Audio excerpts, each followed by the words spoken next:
Hey, happy Friday. Before we dive into today's book, today is technically our 99th feature Friday, if I'm doing my math correctly. Always a variable that could lean one way or the other. But if I am counting correctly, I believe next week will be our 100th feature Friday, which is kind of exciting and mind-boggling at the same time. So for anyone who's popped along for a feature Friday on the way, which is obviously anyone here right now, just a really heartfelt thank you. It really means a lot to me that you would be interested in hearing what I have to say about a book, and I really enjoy getting to dig into a specific work every week, you know, with some give and take, because I have not been every week for the past however many years, but I really appreciate it. So if you're here, again, thank you. In celebration, if you want to like or subscribe if you haven't yet, you know, that's up to you. But if you have ideas on how to celebrate next week, free ideas ideally, since I'm still on that post-layoff job search, but I would appreciate any thoughts there, and again, appreciate you being here now. And that leads us to today's book, which is Venco by Sherry Demeline. This was anticipated, but at the same time, not at all what I was expecting. If you've read Empire of Wild, which is the only other book from Demeline that I've read, she also wrote The Marrow Thieves, but this has a much different voice and tone than Empire of Wild. Empire of Wild was a little darker, a little slower, a little more charged, and if you go looking for reviews of this, which may be why you're here in the first place, I think you're gonna see a mixed bag in terms of whether people think this is fast or slow paced, because the action is kind of slow moving. It is very exposition heavy, but the voice moves quickly, the prose moves quickly. It's very tongue-in-cheek and has a kind of sarcastic humor in a way, which is different than Empire of Wild, which had a much kind of darker humor to it, I think. And I'm not saying the humor here is light, because we are still exploring ideas, especially of the patriarchy and kind of dismantling the patriarchy and where the power in the patriarchy comes from and what people will do to protect it and how to dismantle it to some extent. I don't know that we really fully get to any resolution or answers here. I mean, there is a resolution, and I think that there is going to be some kind of disagreement about that as well in terms of the pacing. I think it goes back to the pacing. And I think that when we're thinking about something like witches and the patriarchy and our ideas and explorations of power, the nature of power, who holds power, how power is protected, all of that, there is a lot that goes into it. And I think there was a unique opportunity here that wasn't completely used in terms of playing with the structure and kind of moving from that more Aristotelian kind of patriarchy-based plot structure. We talk about the Aristotelian model kind of having that natural climax, and so a lot of feminist thinkers kind of view it as a more masculine form of storytelling in some ways. And so it brings us back to kind of French feminism via Hélène Cixous, which I am completely mispronouncing, I'm sure, in this moment, circular thought and writing structures and what have you. And kind of mixing that, because this author is Indigenous, and granted, I don't know a lot of the storytelling, particularly oral storytelling traditions there, and this narrative is kind of playing with the idea that our protagonist has been cut off from that part of herself, but I think that there was a kind of opportunity there to tell the story in a different way. I think the book I've read in recent memory that kind of closest plays with this idea for me in terms of the structure is Matrix by Lauren Groff, which I don't think really played to the structure there to its full potential either, but was engaging with some really interesting ideas there, especially in terms of the movement. So here we've got kind of a mix of that and the Once and Future Witches, especially because this book starts off with the introduction of the Mother, the Maiden, and the Crone, which is very popular in kind of exploration of witchy things, especially I've noticed recently. I don't remember this kind of imagery popping out to me as much when I was reading about witches when I was a teenager. So I don't know if that's a kind of cultural shift or what, but here that is our introduction into the world. And it's also kind of our narrative thread. This idea that this group, this oracle, as they are in the book, is kind of overseeing everything. They are an observer, but not necessarily an actor, while still having power. And so the whole book centers around this idea of having to put together this coven in order to kind of bring about this new age of power for women, and how women and witches throughout history have been persecuted specifically by this group of witch hunters to kind of suppress their power and keep men in power, which is not a new idea admittedly, but is kind of setting up these separate camps in the narrative, because we are setting these forces against each other and against a really strict timeline and deadline to kind of keep the action moving, which I think is an effort to help raise the stakes. Deadlines always kind of condense everything. Everything is a little bit more urgent inherently that way. But our protagonist here is Lucky, a temp worker who is facing kind of imminent eviction, I believe due to a takeover of the building in her rundown neighborhood in Toronto. And she is kind of having to look to see what the future holds, which is further complicated by the fact that she is the caretaker for her grandmother. And I think that this relationship is so central to this book, clearly, when you get into it. And I think it is really the heart of the book. And her grandmother is kind of on a mental decline. She's sometimes incredibly present, and other times, like when we meet her, she's telling these kind of convoluted tales where she may still be kind of trapped in her own history. And we are introduced to her when Lucky comes home by this kind of grand tale of a man kind of digging his way out of the asylum next door, and this idea that the building collapsed because he kind of messed with the foundation, but also this idea that he may have gotten through to their building and whether he was living in the basement, and just kind of the quintessential urban legend. And so when we meet Lucky, she's very much in this survival mode, and even though she wants to be a writer, she doesn't feel like she can pursue that, and she's almost afraid to dream. And on page 13, early on, when we're kind of watching this trek home, there is this paragraph that I absolutely love. And I think that this paragraph kind of distills how it's going to bleed kind of magic into this world, and we'll talk more about the magic in this world in a moment, but for now, the moon watched Lucky cut a small figure down the gray sidewalk, giving her a half wink from behind the streetcar wires in eternity. Eyes on her Converse and the pavement, she missed the moon, and she missed the tall woman in a salmon pink tulle gown skipping into an alley ahead of her. When Lucky crossed the street to avoid two drunks fighting, she also missed the two foxes carrying a netted bag of oranges between them. She didn't see a half-dozen bats careening from an open apartment window, looping calligraphy into the darkened sky, then chasing one another into the parquet. Focused inward and down, she missed all the magic and chance. And so one night when she is downstairs doing laundry, she kind of goes into this locked cabinet that her grandmother has told her she locked based on this story she had just been told.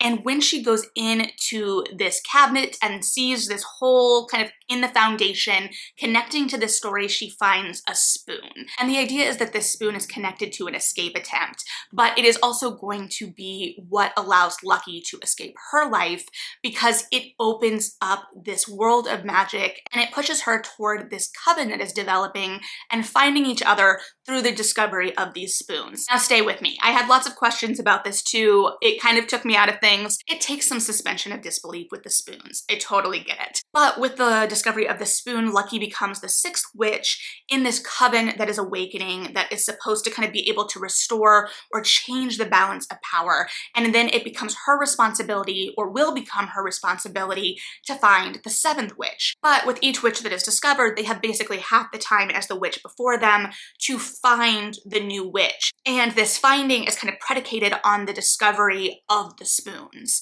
And so while they have this strict timeline and this clock ticking down, though we don't really know what happens if the clock runs out, and neither do the witches as they're searching.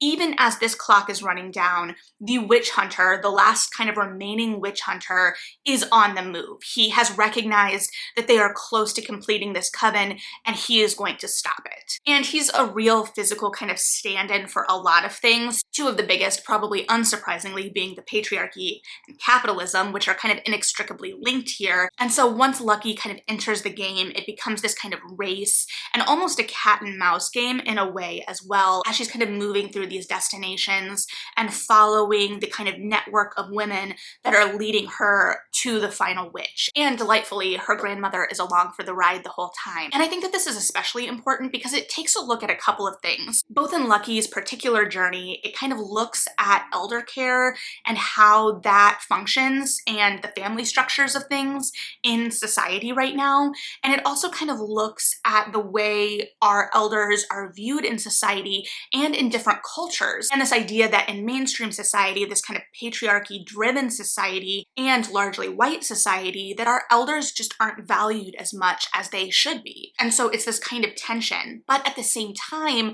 Stella, her grandmother, is like the heart of this book. She's the kind of comedic timing for a lot, and also kind kind of brings us back. Side note, if you're hearing noises that I can't isolate, apologies. I think there's some work going on upstairs that I didn't know was gonna happen, and now my brain juices around this story are flowing and I want to keep the momentum going. And so the fact that Stella can kind of bring us back when we're on the peak of something, especially in terms of the supernatural, I think works really well, especially because the supernatural or the witchy in this book isn't quite, I believe, what a lot of readers are probably going to be anticipating or even hoping in some ways.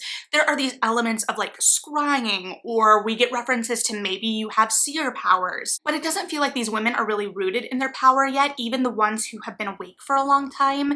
And so as a reader, I don't really have a sense of what this coven is as a community, what their power is, what the goal is, other than this kind of upsetting or destabilizing of the patriarchy. And so it is very much conceptual and metaphorical, but I think that some readers, and I'll admit I was that reader at times, may be missing a little bit more of the magical world building that could help this book exist on kind of two levels. To have that main action really feel built out and compelling on its own, and then to have that extra metaphorical level as like a surprise treat. Because I was left with a lot of questions. What exactly was the function of the Oracle? They were set up in the prologue as this kind of overarching power, and they were almost kind of framed as the Fates. This idea that they have this knowledge, and then they have to decide where, how, when they're going to impart it, but they're only allowed to help influence those pieces so much. What we don't know is the why. Why aren't they allowed to intervene more? We get a little bit more sense later that it tells us they kind of come from the Booker, the Watchers, a third thing I can't remember.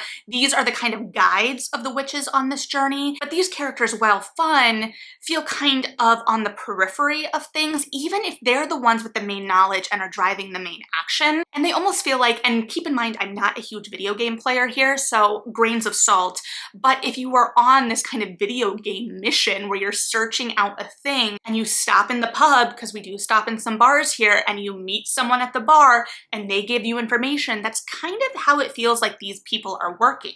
And so they don't feel like an organic part of the network. And I think that the network itself is part of it too, because I was really compelled with the idea of the Venco of it all, right? This idea, I thought it was going to be more internet-based, completely off the mark there, but it was kind of operating under this idea that this network of witches, and this coven in particular, were kind of protected by this umbrella company, the shell company, and how that was used for these dealings. And I didn't really get a sense of that at all, other than kind of like the introductory chapter where the maiden, the mother, and the crone were like going into this office and the secretary was like in awe of them, or references to Mina, the kind of most seasoned witch in the coven, having these connections or what she can buy, and it kind of seeming like it goes back to this shell company. But the kind of company of it all, how the witches are operating within the modern world, it didn't really feel like it played into things. And it set up a really interesting exploration that it didn't fully tease out, because here we have this rich immortal capitalist witch hunter living in the desert amidst all of his water as a status symbol, and kind of this idea of where that wealth comes from. But he has this thought later that they don't seek power in the same way as men. So to kind of have this concept set up around this company that we don't fully explore, it feels more like a device cover story, but I think it needed to be built out more in either way. And I think it would have been a really interesting exploration of how in this generation, this go around, this time, women are kind of hiding under the rules that men have created. And that sounds a little gendered, and it kind of is, though it does explore this a little bit more through this idea that these witch hunters historically have had magical powers in whatever way, and they choose to view it differently, choose to believe it's a sign from God, choose to believe it is there to enhance their own power in whatever way. And so that seed is planted, even though I don't know if it comes to full fruition. In terms of that binary too, there is a trans character, Freya, who is very central to the story and to the coven. She's definitely one of the most fun characters, I think, but there were a couple of moments that kind of sat a little off for me, and I wasn't going to text my trans friends asking for their opinion on these potentially triggering scenarios, nor could I find reviews that really spoke to this. So these are the moments that just struck a discordant note for me. One, there are two references to Hogwarts, which are unnecessary in the current climate, and I think irresponsible in the current climate, particularly when you are going to have a trans character so central to the story. Additionally, it was a little bit insult to injury because the references themselves felt so forced and cringy in a way, even before certain authors showed their entire backside. Those references were starting to feel a little cringy because they were a little obvious. We were becoming oversaturated. I just don't think that they were value adding, even if we took the turfiness out of the equation. So when we add it back in, it was an extra like, oh, okay, I guess that's here. Additionally, Freya dead names herself to Lucky within like their second interaction, and her entire backstory, because there are these flashbacks for all the members of the coven and how they found their spoons in ways that felt not totally necessary. It felt like it was supposed to make us as readers more connected to those characters, and I get it, I did feel a little more connected to them, but it was also kind of a crutch because those flashbacks felt like the entirety of the character development for them, so it was kind of mixed. But Freya's flashback really kind of hinges on the fact that she cannot find her spoon until she claims her name. And I know that everyone has a different relationship with their dead name, and so this could be an important reflection for some, and it's not my place to speak on that. I'm not claiming it is. The reason the first instance of the dead name kind of struck a discordant note for me is that it felt like the way to indicate to the reader that this character was trans. Additionally, the conversation came about because Lucky was asking Freya about her name because it was unique, which stones, glass houses, and I'm saying this as a melody, which I feel like has become a lot more common, or in my adulthood and the kind of spread of the internet feels a lot more common, but I was called Melanie by people I've known since birth for most of my adolescence. If I went home today, there would probably still be people that called me Melody. So I guess this moment just felt a little contrived to me, and I think that if the characters maybe were built out a little bit more than their backstories, and to be fair, I think Freya is one of the most built out outside of her backstory. She is delightful.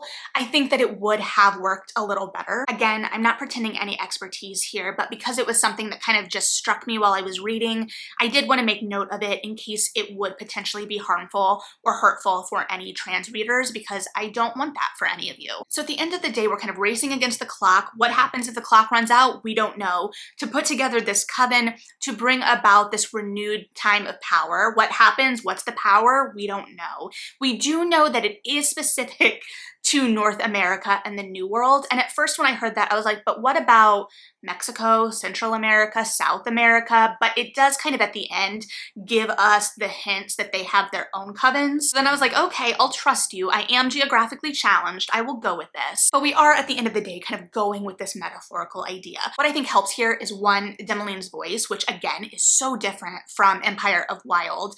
And it has this kind of fun, kind of tongue-in-cheek charge to it. So the stakes are there, or we know there's some kind of amorphous stakes there, but that kind of biting sarcasm or like light sarcasm kind of helps us stay engaged in the narrative. Additionally, because the author is indigenous, the narrative doesn't necessarily fall into these traps, which I feel like a lot of books that are kind of exploring the idea of women in power, women having power, and the patriarchy through witchcraft can fall into. It can kind of feel like a little bit of the girl boss version of feminism, but with witches. And here it feels much more intentional about this idea of legacy and how we are trading stories and passing power on through generations, as well as what it means to build a community and what power can be found in community. And in some ways, the emphasis on community is the final act, this emphasis on the building and not the result, which kind of takes us back